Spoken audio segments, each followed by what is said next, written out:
तो हमारा टॉपिक है क्रॉप रोटेशन। ठीक है, क्रॉप रोटेशन यानी कि फसल का चक्रण कैसे होता है। तो विभिन्न फसलों को किसी निश्चित क्षेत्र पर एक निश्चित क्रम से किसी निश्चित समय में बोने को ही क्रॉप रोटेशन या फसल चक्रण कहते हैं। ठीक है, यानी कि किसी भी भूमि है उसको हम निश्चित करते हैं और उसी भूमि पर हम क्या करते हैं, साल दर साल फसलों को उगाते हैं। यानी कि जैसे इस बार हम लोग अनाज उगाए तो अनाज के बाद हम अगले साल क्या करेंगे, दलहनी वाले फसलों को लेंगे। क्यों? क्योंकि यह जो मिट्टी है उसकी उर्वरा शक्ति को बनाए रखता है और उसको सुधारता है। ठीक है, तो जैसे कि फसल क्रॉप रोटेशन में दलहनी फसलों का होना जरूरी है। जैसे कि दलहनी फसलों में चना हो गया, मटर, मसूर, अरहर, उर्द, मूंग, लोबिया, राजमा, ये सब। ठीक, तो क्रॉप रोटेशन इसलिए करते हैं क्योंकि जो सोइल बोर्न पैथोजन है वह क्या करता है, भूमि में सुगमता से लंबे समय तक बना रहता है और उसकी जो संख्या है उसमें भी वृद्धि होते रहती है। इसलिए क्रॉप रोटेशन को अपनाया जाता है। ठीक, तो क्रॉप रोटेशन का उद्देश्य क्या होता है कि पौधों के भोज्य तत्वों का सदुपयोग तथा भूमि में भौतिक एवं रासायनिक जैविक दशाओं में संतुलन करना ही क्रॉप रोटेशन का उद्देश्य है। ठीक, तो इसको हम डेफिनेशन के रूप में देखते हैं कि किसी निश्चित क्षेत्र पर निश्चित अवधि के लिए भूमि की उर्वरता को बनाए रखने के लिए फसलों को अदल बदल कर उगाना ही क्रॉप रोटेशन कहलाता है। जैसे कि एग्जाम्पल के लिए हम इस बार धान बोए, ठीक, तो हम क्या करेंगे, अगले साल या नेक्स्ट उसी भूमि में हम पी को बोएंगे। यानी कि जैसे हम ग्राउंडनट बोए या फिर हम क्या करेंगे, ग्राउंडनट के बाद वीट या फिर शुगर केन को बोएंगे। मतलब दलहनी फसलों का क्रॉप रोटेशन में होना जरूरी है। ठीक, इसके बाद हम देखेंगे मॉडर्न कॉन्सेप्ट ऑफ क्लासिफिकेशन। तो इसका मॉडर्न कॉन्सेप्ट क्या है। ठीक, तो क्रॉप रोटेशन का प्रमुख सिद्धांत मृदा की उर्वरा शक्ति के को स्थिर रखते हुए फसलों की पैदावार में वृद्धि करना है। ठीक, तो कृषकों को क्या करते हैं, गहराई में जाने वाली फसलों के पश्चात उथली जड़ वाली फसलों को बोना चाहिए। ठीक, तो फसलों को क्या करते हैं, सुरक्षित रखने के लिए इंसेक्टिसाइड, फंगिसाइड का प्रयोग किया जाता है। ठीक है,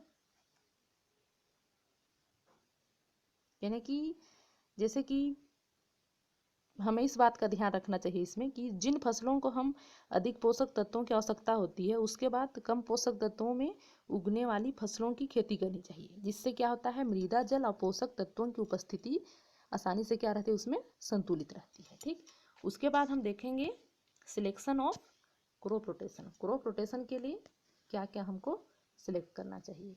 ठीक, तो फर्स्ट है क्लाइमेट। इससे पहले प्रिंसिपल ऑफ क्रॉप रोटेशन को बताना चाहेंगे।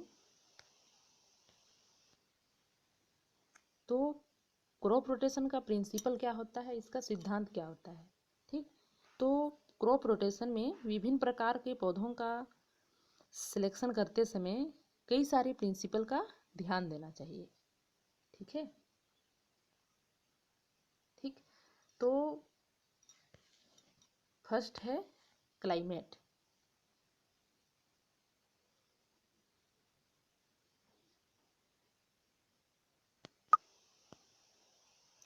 ठीक है, तो इसका प्रिंसिपल में मैं ये बताना चाहूँगी कि जैसे फर्स्ट नंबर है, हमें क्या करना चाहिए, जिन फसलों को अधिक खाद देना पड़ता है उनके बाद हमें कम खाद लेने वाली फसलों को ही बोना चाहिए। क्यों? क्योंकि जो पहली फसल होती है वह उसकी जो बची हुई खाद है वो दूसरी फसल के लिए क्या होती है, लाभदायक, मतलब दूसरी फसलों के काम आती है। जैसे आलू की फसल के बाद प्याज अथवा आलू की फसल के बाद मूंग की खेती करना चाहिए। ठीक, सेकेंड प्रिंसिपल में है दाल वाली फसल के बाद बिना दाल वाले फसल को बोना चाहिए। क्यों? क्योंकि दाल वाली फसलों की जड़ों में नाइट्रोजन की प्रचुर मात्रा होती है। ठीक, जिससे क्या होता है, मिट्टी की उर्वरा शक्ति बढ़ जाती है। जैसे कि एग्जाम्पल के लिए अरहर हो गया, मूंग हो गया, चना, उर्द, ये सब के बाद क्या करते हैं, ज्वार की फसल तथा मटर की फसल के बाद धान की फसल करना चाहिए। ठीक, थर्ड है गहरी जड़ों वाली फसलों के बाद हमें उथली जड़ों वाली फसलों को बोना चाहिए। ठीक, उसके बाद अगला फोर्थ सिद्धांत यह है कि फसलों का जो रोटेशन इस प्रकार किया जाना चाहिए कि दोनों फसलों को हानि पहुंचाने वाले कीट तथा रोग एक ही प्रकार के हों, अर्थात एक ही फसल को लगातार नहीं बोना चाहिए। ठीक। पांचवा प्रिंसिपल है कि मृदा तथा जलवायु के अनुसार ही फसल चक्र को बोना चाहिए। ठीक। उसके बाद है अगला प्रिंसिपल, जिन फसलों में अधिक गुड़ाई व निराई की आवश्यकता होती है उसके बाद कम निराई गुड़ाई वाली फसलों को ही बोना चाहिए। ठीक। तो ये हो गया इसका प्रिंसिपल। उसके बाद अगला मैं बताना चाहूँगी इसका सिलेक्शन, मतलब क्रॉप रोटेशन का हम सिलेक्शन कैसा करते हैं। ठीक। तो क्रॉप रोटेशन के लिए फसलों का चयन करते समय कई सारे बातों को ध्यान में रखना चाहिए। जैसे कि फर्स्ट है क्लाइमेट। ठीक। तो क्लाइमेट में होता क्या है, क्लाइमेट यानी कि इसको बोलते हैं जलवायु। ठीक है। तो फसल चक्र के अनुसार जो जलवायु होगा उसको उसी के अनुकूल ही होना चाहिए। ठीक। सेकेंड है सोइल। सोइल में क्या होता है कि क्रॉप रोटेशन के फसलों का चयन मृदा की किस्म तथा उससे उनके कंपोजिशन के अनुसार होना चाहिए। जैसे कि कपास, चना, धान की फसलों को उगाने के लिए हेवी सोइल जरूरी है। ठीक। जबकि जो मक्का हो गया, मूंगफली हो गया, गेहूं हो गया, ज्वार हो गया, ठीक, ये सभी फसलों के बाद इनके लिए हमें लाइट वाले सोइल ही यानी कि हल्की मृदा की आवश्यकता होती है। ठीक। और जैसे जई हो गया, मक्का हो गया, गेहूं हो गया, ये सब के लिए हल्की व एसिडिक वाले मृदा की आवश्यकता होती है। ठीक। फिर थर्ड है मैनेजमेंट। तो किसानों को फसल का चयन करते समय के पहले ही अपने संसाधन जैसे कि पूंजी, श्रम, उर्वरक, बीज, इंसेक्टिसाइड, ये सब की आवश्यकताओं को ध्यान में रखना चाहिए। जैसे कि एग्जाम्पल के लिए टमाटर हो गया, आलू हो गया तथा गन्ना की फसलों को तैयार करने के लिए अधिक परिश्रम की आवश्यकता होती है, इसलिए मैनेजमेंट को बनाए रखना चाहिए। ठीक। उसके बाद में फोर्थ है इकोनॉमिक केसेस। ठीक। मतलब इकोनॉमिक केसेस में उनका आर्थिक कारण को ही जानते हुए क्रॉप रोटेशन को अपनाना चाहिए। उसके बाद हम देखेंगे कि इसका सिग्निफिकेंस या फिर इसका क्या लाभ हो सकता है, क्रॉप रोटेशन क्या क्या सिग्निफिकेंस है। ठीक है। तो इनका सिग्निफिकेंस हम देखेंगे। फर्स्ट है पोषक तत्वों का सामान्य व्यय। ठीक। तो पोषक तत्वों का सामान्य व्यय में होता क्या है कि फसलों की जो जड़ें होती है वो गहराई और फैलाव में विभिन्न प्रकार की होती है। ठीक। तो कुछ गहरी और उथली जड़ वाली फसलों के क्रमशः बोने से पोषक तत्वों का जो व्यय होता है वो विभिन्न गहराइयों पर समान होता है, जैसे कि गेहूं और कपास। ठीक। उसके बाद है पोषक तत्वों का संतुलन कैसे होना चाहिए। ठीक। तो विभिन्न पौधे जैसे कि नाइट्रोजन होते हैं, फास्फोरस, पोटास, ये सबको विभिन्न भिन्न मात्राओं में लेते हैं। ठीक। तो क्रॉप रोटेशन द्वारा इनका जो पारस्परिक संतुलन रहता है वो बना रहता है। ठीक।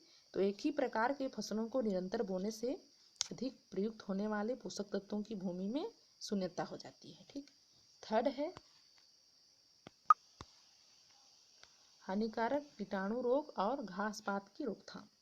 एक फसल अथवा उसी जाति की अन्य फसलें को लगातार बोने से क्या होता है, हानिकारक कीड़े, रोग, ये सभी उगने वाली घास पात खेत में क्या रहते हैं, बने रहते हैं। चौथा है श्रम, आय और व्यय का संतुलन। ठीक। तो इनका संतुलन कैसे होता है, तो फसल क्या करते हैं, बिना विशेष तैयारी के ली जा सकती है, लेकिन अधिक खाद चाहने वाले फसल को क्या करते हैं, पर्याप्त मात्रा में खाद को लेकर शेष खाद पर अन्य फसलों को लाभ के साथ ली जा सकती है। जैसे कि आलू के पश्चात तंबाकू और प्याज या कद्दू लेना चाहिए। ठीक। भूमि में नाइट्रोजन की पूर्ति, तो निराई हो गया, कुड़ाई हो गया, ये सब के चाहने वाली जो फसलें हैं जैसे कि आलू, प्याज, ये सबको निराई कुड़ाई की जाती है। तो इनको बोने से भूमि की जो जैव पदार्थ की कमी हो जाती है, तो इनकी पूर्ति के लिए हम क्या करते हैं, दलहनी वाले फसलों को या हरी खाद वाले फसलों को प्रयोग में करते हैं। उसके बाद है घास पात की सफाई। ठीक है। तो निराई कुड़ाई चाहने वाले फसलों को बोने से घास पात की सफाई स्वयं हो जाती है। ठीक। उसके बाद है कटाव से बचत, यानी कि क्रॉप रोटेशन के द्वारा जो वर्षा के जल का जो भूमि कटाव होता है वो रुक जाता है, यानी कि जो खाद्य पदार्थ होता है वो बहने से बच जाता है। ठीक, उसके बाद है उर्वरा शक्ति की रक्षा। तो भूमि की जो उर्वरा शक्ति है उसके इसकी रक्षा हो जाती है। ठीक, और इसका जो इम्पोर्टेंस है, इसमें कई सारे इम्पोर्टेंस हैं, यानी कि इसका जो लाभ होता है वो कई तरह का होता है, और भी इसका लाभ में हम दे सकते हैं। भूमि की उर्वरा शक्ति बनी रहती है क्रॉप रोटेशन से। कीड़े, रोग, खरपतवारों को आसानी से कंट्रोल कर सकते हैं हम। ठीक है, और क्रॉप रोटेशन के द्वारा जो सिंचाई होता है उसको सीमित साधनों द्वारा भी फसलों को उगाया जा सकता है। क्रॉप रोटेशन से भूमि का कटाव को हम रोक सकते हैं। ठीक, क्रॉप रोटेशन के थ्रू हम वर्ष भर में आय की प्राप्त होते रहती है। ठीक, भूमि की जो संरचना होती है उसमें भी हम सुधार कर सकते हैं। तो ये सब क्रॉप रोटेशन के क्या हैं, लाभ हैं। ठीक, तो हम लोग देखेंगे कि इसके बाद कि क्रॉप रोटेशन क्या क्या इम्पोर्टेंट क्रॉप रोटेशन है। ठीक, बहुत सारे उपयोगी क्रॉप रोटेशन होते हैं, जैसे कि परती पर आधारित फसल चक्र। तो परती पर आधारित फसल चक्र यानी कि परती, जैसे कि परती भूमि मतलब बहुत दिन से छोड़ा गया भूमि, उसमें क्या करते हैं, गेहूं, उसके बाद आलू, सरसों, धान, ये सबको क्या कर सकते हैं, ये सब का हम क्रॉप रोटेशन कर सकते हैं। उसके बाद सेकेंड है हरी खाद पर आधारित क्रॉप रोटेशन। तो हरी खाद में जैसे कि क्या करते हैं, फसलों को उगाने के लिए हरी खाद का प्रयोग करते हैं, जैसे कि गेहूं, हरी खाद में गेहूं, धान, हरी खाद में केला, हरी खाद में आलू, गन्ना, ये सबको हम उगा सकते हैं। उसके बाद है दलहनी फसलों पर आधारित फसल चक्र। ठीक, तो दलहनी फसलों पर आधारित फसल चक्र में होता क्या है कि दलहनी फसलों में जैसे कि मूंग, फिर गेहूं, धान के बाद चना, कपास के बाद मटर, गेहूं, ज्वार के बाद चना, बाजरा के बाद चना, मूंगफली के बाद अरहर, ये सब क्या होता है, इस टाइप से दलहनी फसलों पर आधारित क्रॉप रोटेशन को हम अपना सकते हैं। उसके बाद है चौथा अन्न की फसलों पर आधारित फसल चक्र। ठीक, तो अन्न की फसलों में जैसे मक्का हो गया, मक्का के बाद गेहूं, धान के बाद गेहूं, ज्वार के बाद गेहूं, गन्ना के बाद गेहूं, ये सब हम इस टाइप से हम अपना सकते हैं। ठीक, उसके पश्चात लास्ट है सब्जी पर आधारित क्रॉप रोटेशन। ठीक, तो सब्जी पर आधारित क्रॉप रोटेशन होता क्या है, तो इसमें सब्जी में जैसे कि भिंडी हो गया, भिंडी के बाद हम मटर बो सकते हैं, पालक, पालक के बाद हम टमाटर बो सकते हैं, फूल गोभी के बाद हम मूली बो सकते हैं। ठीक, तो ये सब क्या है, सब्जी पर आधारित क्रॉप रोटेशन है। ठीक, यानी कि क्रॉप रोटेशन का मतलब वही है कि हम क्या करते हैं, एक ही भूमि में निश्चित समय पर क्या करते हैं, फसलों को अदल बदल कर हम उगाते हैं। ठीक, यही आपका क्रॉप रोटेशन कहलाता है। ठीक, तो क्रॉप रोटेशन से क्या होता है, भूमि के कटाव की हम जांच कर सकते हैं या फिर मॉइस्चर का संरक्षण कर सकते हैं। ठीक है, तो ये टॉपिक आपका यहीं से समाप्त होता है।